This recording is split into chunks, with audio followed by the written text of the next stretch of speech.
We went to Marrow and got their Artichoke Gratin appetizer, which is one of the best appetizers I've ever had.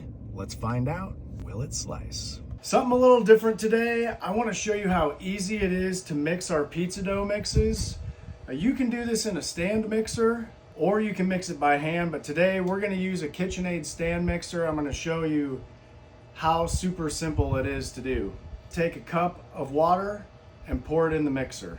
Then you're gonna take your package of Epic Deep Dish pizza dough mix, rip open the top. Once you have that package open, you're just gonna pour it into the mixer like this. Every mixer comes with a couple of different ways to mix, but we're gonna use what's called a dough hook.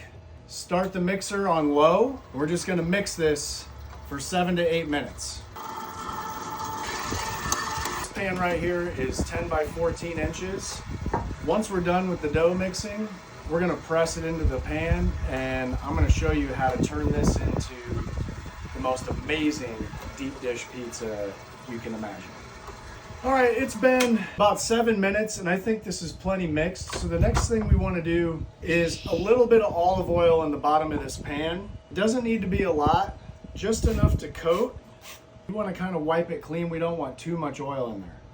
And we're just gonna get in here, dump the dough right into the middle of the pan. This part here is where the magic happens, and we're gonna press it right after mixing all the way out into the pan. This dough is gonna rise in the pan for 4 or 5 hours. Ideally, in a warm environment, you can use an oven with the proofing. We're gonna add just a little bit of olive oil on top. And again, I'm using a sprayer, but you can certainly drizzle it and then just wipe it in with your hands. We're just gonna let this sit covered. We're using a couple of our pizza trays, but you can use plastic wrap. We're back after the dough's been proofing, rising. You can see dough has nearly doubled in size and it's very fluffy. We're back. So we partially baked this. I'm gonna show you what it is supposed to look like. We use that Detroit pan, which I'm gonna set aside for now.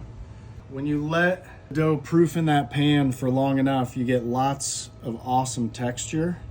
The plan is to try and turn this into a sandwich. So to do that, we need to cut this in half long ways like this. So now we have a top and a bottom.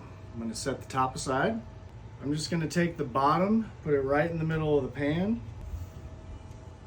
We actually cooled this so it was easier to work with. And then we're just gonna gently press this out.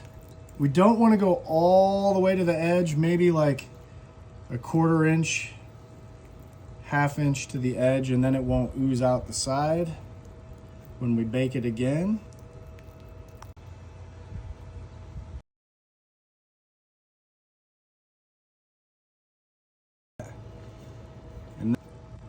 One more thing we're gonna add is our white pizza mojo. It's a garlic butter parmesan, just for extra pop. Back in the oven it goes, 10 to 15 minutes until it looks right.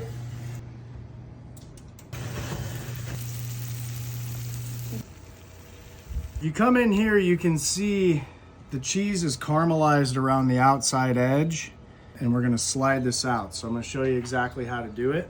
This is called a dough scraper or a dough cutter. We let this rest for about 5 minutes until it stopped bubbling. So you want to take this and try and get behind that cheese. All right, and then you're going to get underneath the pizza and slide it out just like that. It looks really...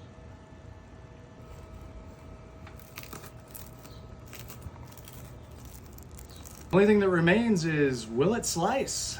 And right here on this corner piece, which is everyone's favorite when it comes to this style.